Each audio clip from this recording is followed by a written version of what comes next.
UNC Radio, Total Theater Tony Special. You're on the air. Hello. Do I win free tickets to Spider-Man Turn Off the Dark? We really can't give those away. Well, actually, we can.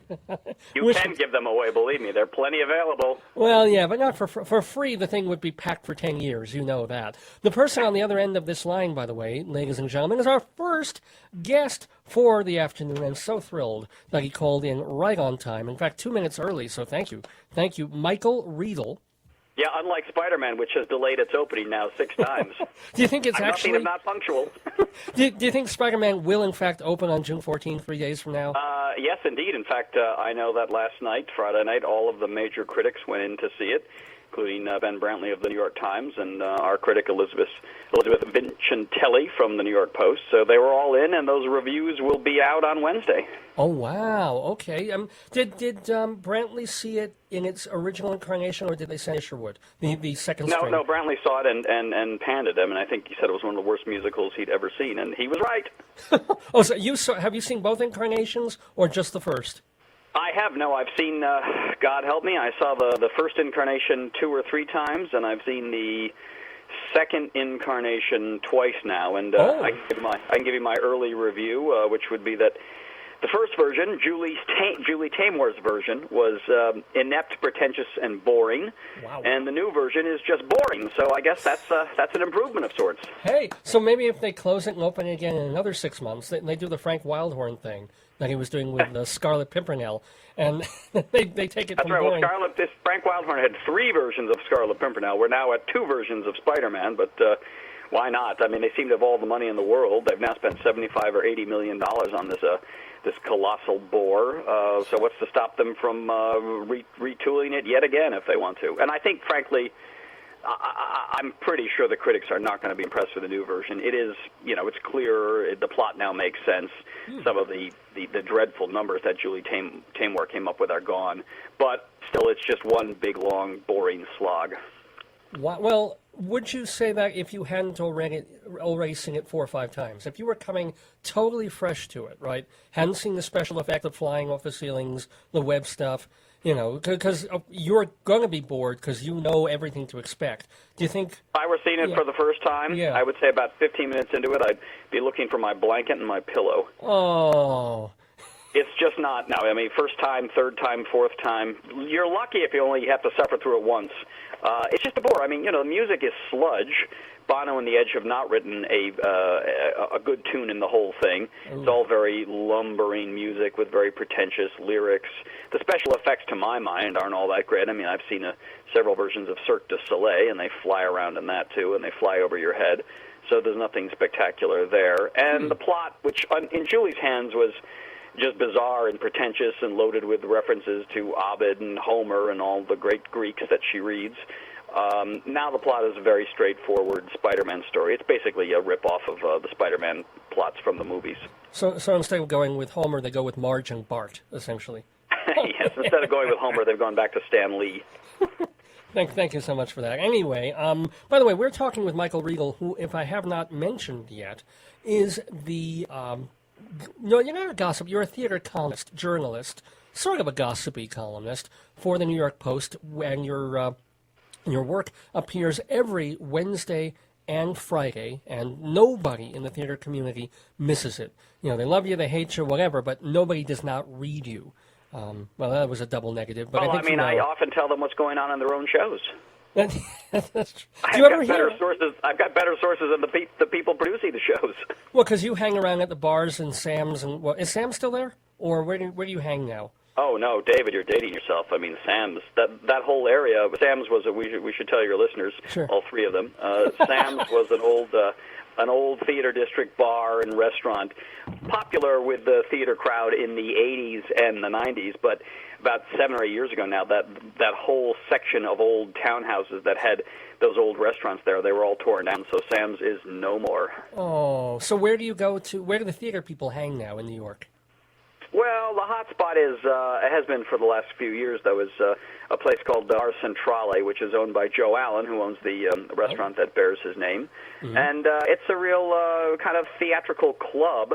There's no sign outside. You have to know it's there. They're kind of particular about who they let in, and I was there the other night, and this table is Matthew Broderick and Sarah Jessica Parker, and that table is Bono and the Edge looking ill because they must have been a critics' night there at Spider-Man. And then, of course, yours truly holding court in the back by the kitchen. I mean, that's where they put me, so nobody sees me, I guess. But that's the sort of center of it all. That's where we all go now. And Angus McIndoe, that's the Scottish guy who's been around Broadway a long time. He's kind of an old saloon keeper, and people go to his restaurant. And Joe Allen's still a stalwart. So those are the three places that people hang out. And I feel that, as a columnist and as a writer covering the scene, it's not enough just to be, watching the play all the time. You have to be where the people you cover meet and socialize and talk and drink. And that's when you find out, what's really going on behind the scenes.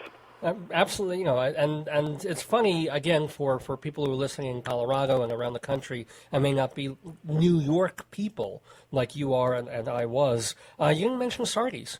Even though Sardi's is still very much there, it's not the hub. It's the tourist theater hub, I guess.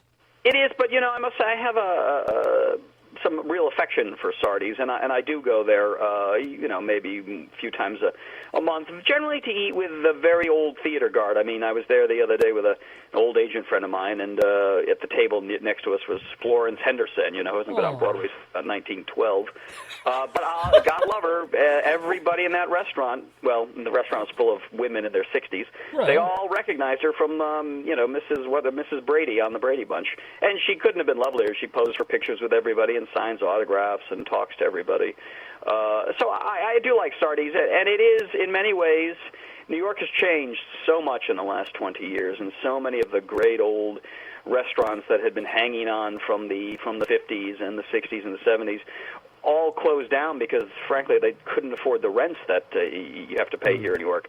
But Sardi's is one of the last remnants of a New York that is no longer. That's the New York of Dorothy Kilgallen and Walter Winchell and Leonard Lyons, who was the famous New York Post columnist, and Joe DiMaggio and Marilyn Monroe. And my old friends who remember Sardi's in its heyday say there wasn't a night you wouldn't go in there, and every major literary figure, movie star, theatrical star, they were all at Sardi's, and it was all just a very informal party. Cool. Well, yeah, I mean, that's people still want to feel that. They want a little taste of that old New York, even though New York City is obviously now a theme park.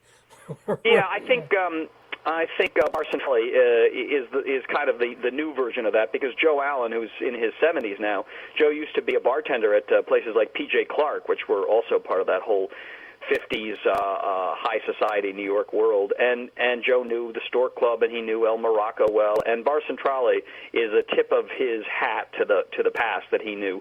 So the bar stools have the zebra covers that El Morocco had, and there are other nods to the ashtrays are Stork Club style ashtrays, although you can't use them because there's no smoking anymore. That was the death of great nightclubs in New York, when you couldn't smoke. That really kind of, I think, killed some of the character, because I'm old enough to remember a few of the old places where you'd go in, and there would be a playwright like Lanford Wilson who died sadly recently. Lanford just in the back with a whiskey and a cigarette hanging out of his mouth, and that's the way New York was.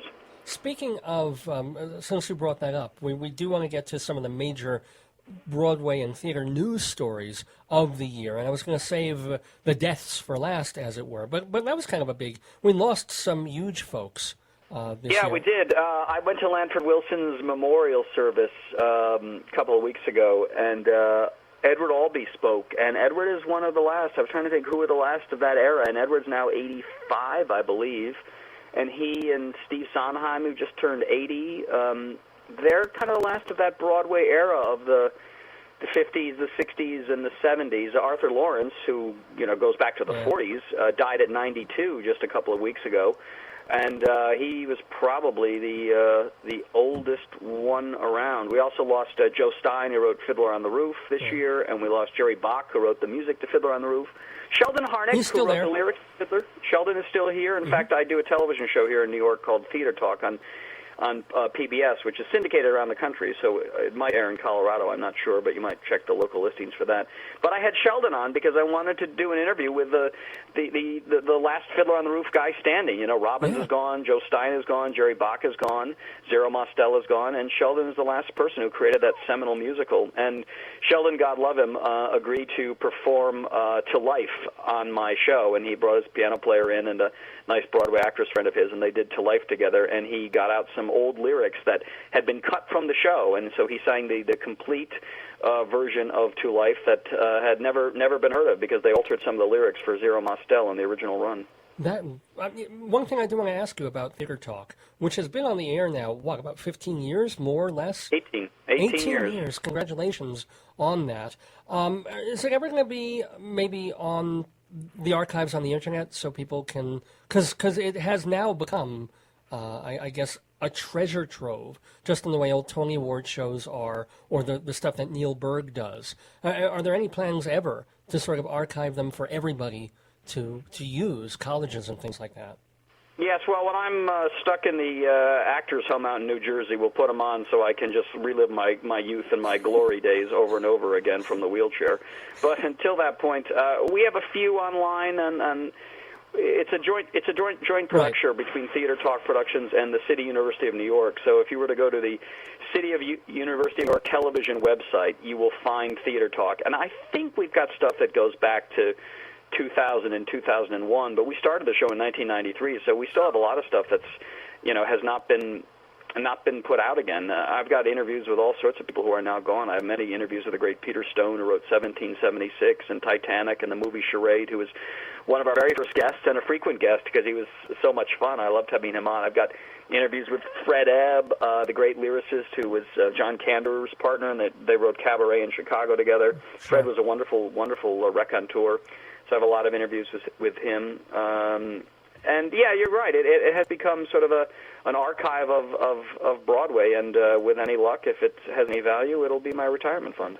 Well, there you go. Well, we talked about this, I guess, last year or one time when you were on Dave's Gone By, you've been doing your New York Post column Wednesdays and Fridays for several years now as well. And, you sometimes turn a little wistful and it's like, well, I don't intend to do this forever, but I don't see you quitting that anytime soon.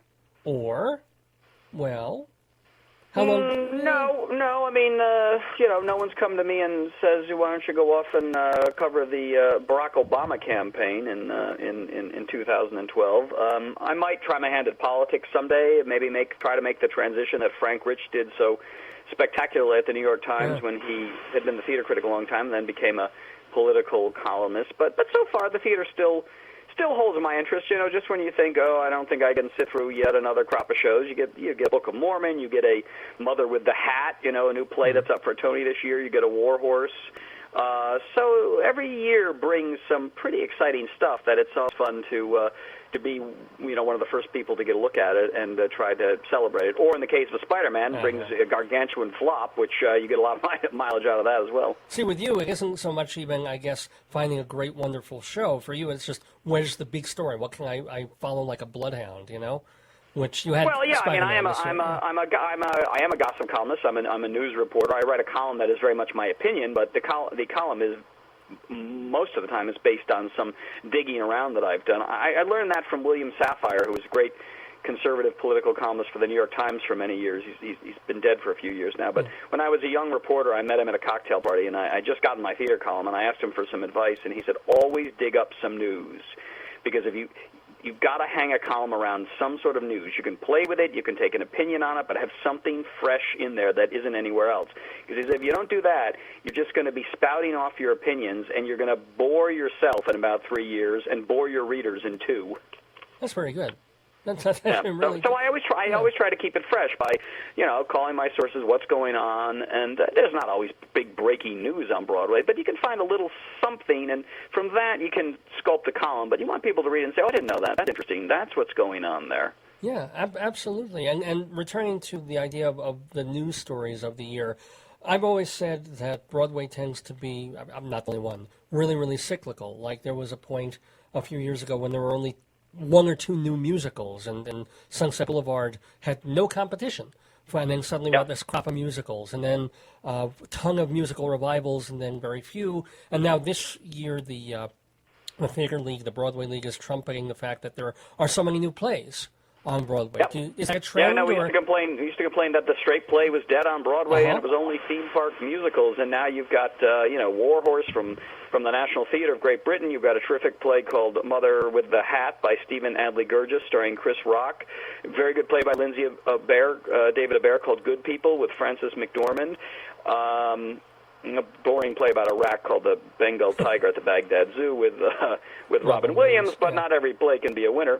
But these plays are all they're about different things. They're intelligent plays. They're funny plays. They're moving plays.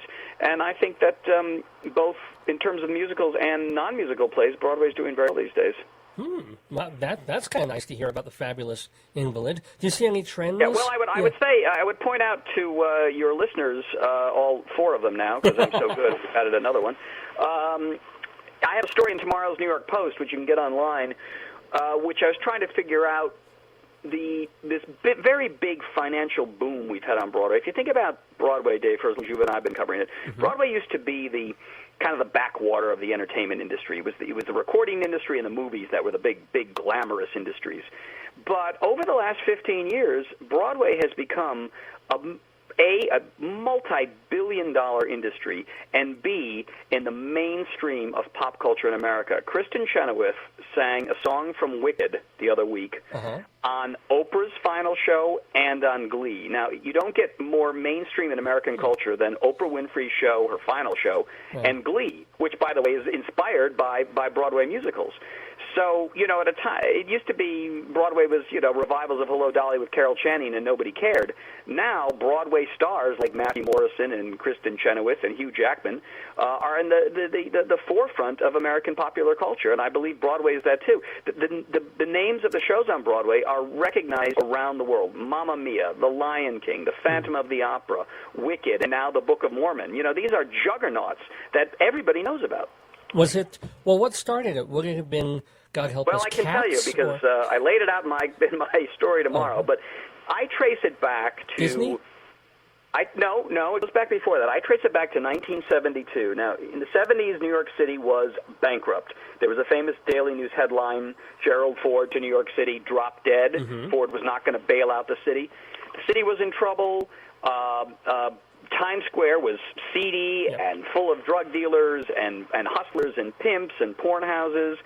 And the Broadway theater was on its last legs. The theaters literally were crumbling. There was no money to salvage these theaters. They were falling apart, and there were very few shows.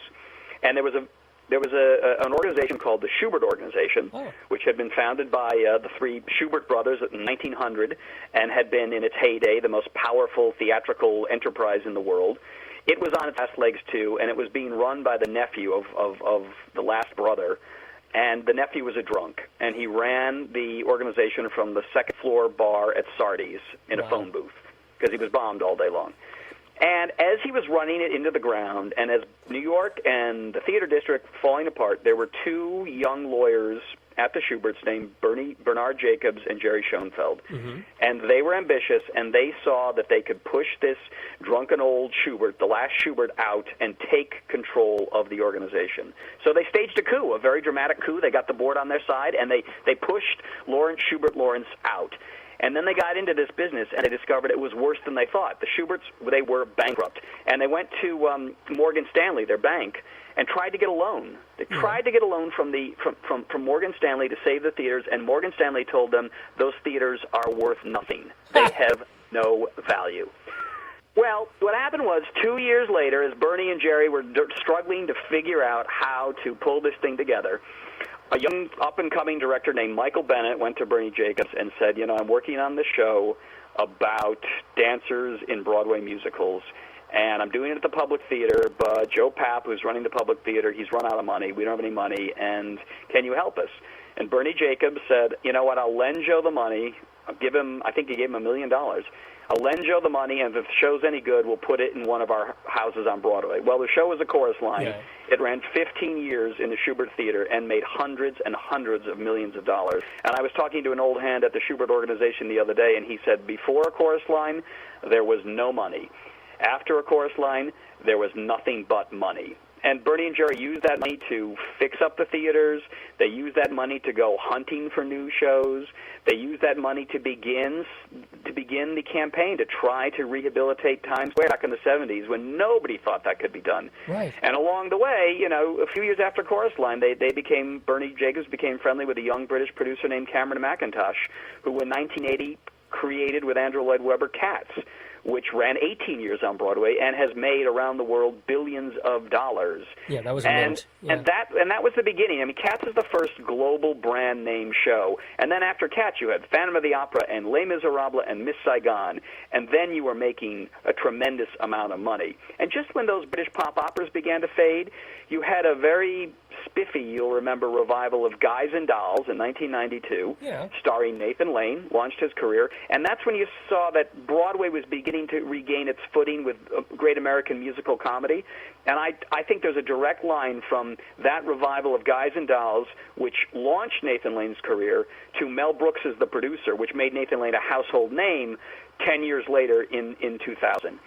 And so you saw Broadway really, really coming along. And in that period, Alan Menken and Howard Ashman, who'd done Little Shop of Horrors, they went out to Hollywood and they wrote Beauty and the Beast, the movie, right? Oh, okay. And that movie came out. Frank Rich said this is the best musical of the year. And a Disney executive read that and thought, we should put this on stage. And that's how Disney came to Broadway. And Disney got involved not only with Beauty and the Beast, but also the redevelopment of Times Square when they took over the New Amsterdam Theater. And then they launched The Lion King, another worldwide global smash. And then Broadway was off and running. Let's bring this back full circle. And by the way, thank you for that wonderful history of what's been going on Broadway for like 25, 30 years. It's literally like reading a wonderful textbook, and you're so articulate. And well, I hope when it does become a book, it's going to be more than a textbook. I hope it'll be a lively, fun, gossipy, behind-the-scenes read of how Broadway was saved and the empire that the Shuberts built. Well, wow. And actually, let me ask you, Michael, have you never had the impetus to write a book? Well, I think if I'll do any book, it would probably be the story that I just related to you, because I've always been, I've known the Shuberts a long time, and they're kind of behind-the-scenes players, but they're very, very powerful and very, very successful, and nobody knows a lot about them. And their contribution to saving Broadway is somewhat unsung, I believe. And I just find the story of any empire that's, falling apart and crumbling, and then is salvaged and made bigger and better than ever, very much like Apple Computers. Remember a time when Apple Computers was on its last legs, and Steve Jobs got in there and totally transformed it into the powerhouse technological monstrosity in some ways that it is today. And so I think that's probably the book I will write one day. And in that rise of the Shuberts, you also have the rise of Cameron McIntosh and Andrew Lloyd Webber and Lee Taymor and Disney and all the guys who created Hairspray and Stephen Sondheim. So there are a lot of wonderful personalities that you can spice a book about the entertainment industry up with. Well, I would be first online to read it, especially if the press agent sent it to me for free. If it wasn't free, maybe I'd be fifth or sixth on the line. The only reason you still have a radio show, so whenever you swing through town, you can try to get a couple of free seats up at the balcony. Well, hell yeah. Come on. I got to get some perks out of this. But, Michael, I thank you also for that, because you hadn't insulted or made a snide comment about me, well, except the listener thing, for the whole interview, and I felt sort of slighted. Well, I'll stick around for part 2, and then I'll rip you apart like I did Spider-Man. There you go. But your radio show, Dave, is the Spider-Man Turn Off the Dark of Colorado. Well, hey, I wish I was making the money, but you can make... Spider-Man's not making any money, trust me.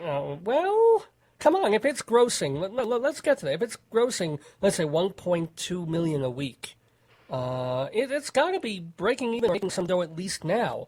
I have to run a long time. Yeah. I'll tell you this, David, the running cost, the weekly running cost of that show, before they pay any royalties, which, by the way, they haven't been paying, and Julie Taymor has taken them to arbitration over that. Right. But before they pay any royalties, the running cost of that show is $1.3 million.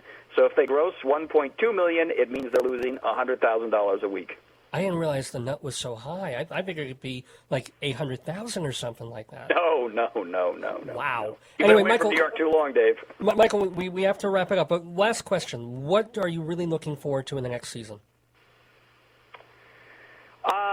I am looking forward to, I believe there's going to be a revival of Godspell that I'll be curious to see if that show holds up, because I think it has quite a good score by Stephen Schwartz, and I wonder if they can sort of relaunch that the way the Public Theater relaunched Hair this past year. And I'm also off to London in a couple of weeks, and I'm looking forward to seeing a new version of the old Goldoni play, The Servant of Two Masters, that Nick Heitner has directed at the National Theater. That's supposed to be one of the funniest things around. And I'm going to be attending the opening of Ghost, a musical based on that old Whoopi Goldberg musical while I'm there. Okay. So there are a few things out there, but I don't see anything, frankly, on the horizon that is going to have the impact that the Book of Mormon has had this year.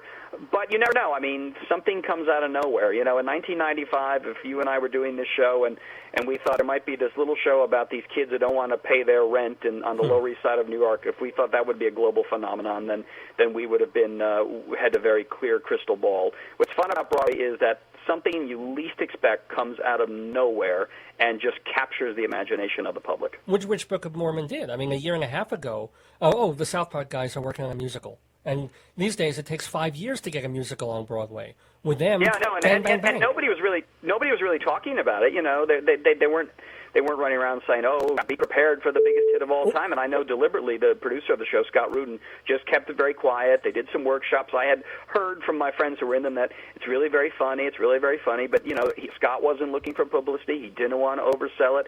He wanted to open it quietly, and if it was good, he knew it would take off. And indeed, it has. It absolutely has. And I thank you for launching and taking off our... I was going for a segue there, but you're so much better at this stuff than I am. Thank you for helping launch this 7th annual Total Theater Tony Show. Michael Riedel, everybody read him in the New York Post Wednesdays and Fridays, and also look on your syndicated broadcasts on public television for Theater Talk with Michael and co-host Susan Haskins. Michael, thank you. Thank you for being such a wonderful And don't guest. forget my article tomorrow laying out the history of Broadway for the last 40 years in the Post in a lively and engaging fashion. As only Michael Riedel can be. Michael, thank you so much. Okay. Bye-bye, Dave.